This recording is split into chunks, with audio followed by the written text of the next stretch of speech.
വരൂ ഗൈസ്, നമുക്ക് ഉത്സവത്തിന് പോയി വരാം. ഞാൻ ഒറ്റയ്ക്കല്ല, എൻ്റെ കൂടെ ഇവരും ഉണ്ട്. വീടിൻ്റെ അടുത്താണ് അമ്പലം, അപ്പം നടന്നു പോയാൽ മതി. അങ്ങനെ നമ്മൾ ഉത്സവ സ്പോട്ടിൽ എത്തി ഗൈസ്. അവിടെ ചെന്നപ്പോഴാണെങ്കിൽ നല്ല അടിപൊളി DJ, എല്ലാവരും നല്ല ഡാൻസ്.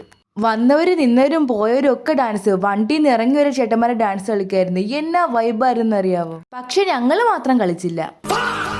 അങ്ങനെ ആ സൈഡിലെ DJ കണ്ട് ഈ സൈഡിലോട്ട് വന്നപ്പോൾ ദേ നിൽക്കുന്ന ഗൊറില്ല ഗൈസ്. ഈ ഗൊറില്ലയ്ക്ക് കുറച്ച് ജാടയാണെന്ന് തോന്നുന്നു, വലിയ മൈൻഡൊന്നുമില്ല. പക്ഷേ ഇവൻ പാവമാണ് ഗൈസ്.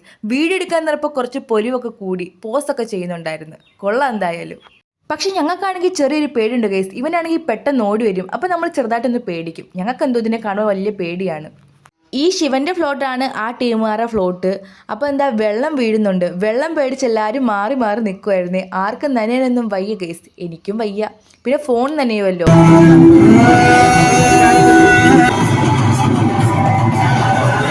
ഫ്ലോട്ടുകളൊക്കെ വരാനുണ്ട്. എല്ലാം ഒരു സ്ഥലത്ത് എത്തിയിട്ട് പിന്നെ ഒരുമിച്ചാട്ടോ വരുന്നത്. അപ്പം ഞങ്ങൾ അതൊക്കെ കാണാൻ വേണ്ടി പോവുമായിരുന്നു. അവിടെ വേറെ ശിവനൊക്കെ ഉണ്ടായിരുന്നു. അങ്ങനെ പിന്നെ എന്താ ഞങ്ങൾ നേരെ ഫുഡ് അടിക്കാൻ എന്നുള്ള തീരുമാനമായി. ഉത്സവത്തിന് വന്നതിന് പിന്നെ അതൊക്കെ വേണ്ടേ ഗൈസ്? വേണം. അപ്പം ഞങ്ങൾക്ക് കുറച്ച് ആവേശം കൂടി ഗൈസ്. എന്തായാലും കഴിക്കാൻ പോവല്ലേ, അപ്പം ആവേശമൊക്കെ ആവാമല്ലോ. അങ്ങനെ നമ്മൾ ബജ്ജിക്കടയിലെത്തി. എന്നിട്ട് ഞം തിന്നാൻ പോവാണ്. അതാണ് അവൾ പറഞ്ഞത്. ഫസ്റ്റ് നമ്മൾ വാങ്ങിയത് കോളിഫ്ലവർ ആണ്. ഇതിന്റെ ടേസ്റ്റ് എനിക്ക് അങ്ങനെ വലിയ ഇഷ്ടമല്ല. പിന്നെ കഴിച്ച് ഇഷ്ടപ്പെടണ്ടേ, അതുകൊണ്ടാണ് തോനെ കഴിച്ച്. ഞാൻ ഫസ്റ്റ് ടൈമാണ് പാനിപൂരി കഴിക്കുന്നത്. എനിക്ക് അങ്ങോട്ട് ഇഷ്ടപ്പെട്ടില്ല ഗൈസ്. എന്തോ എനിക്കറിയില്ല, എനിക്ക് ഇഷ്ടപ്പെട്ടില്ല, അവർക്കും ഇഷ്ടപ്പെട്ടില്ല.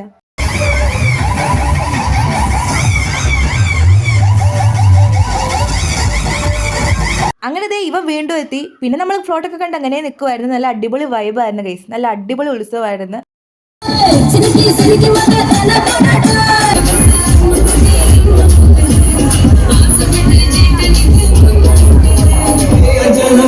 അങ്ങനെ ഐസ്ക്രീം ഒക്കെ കഴിച്ച് സമയം അതിക്രമിച്ചിരിക്കുന്നു ഗൈസ്. നമുക്ക് കുടുംബത്തെത്തണ്ടേ, അതുകൊണ്ട് നിങ്ങൾ നേരെ വീട്ടിലോട്ട് പോവാണ്. അപ്പോൾ ഇത്രയേ ഉള്ളൂ. ബായ്.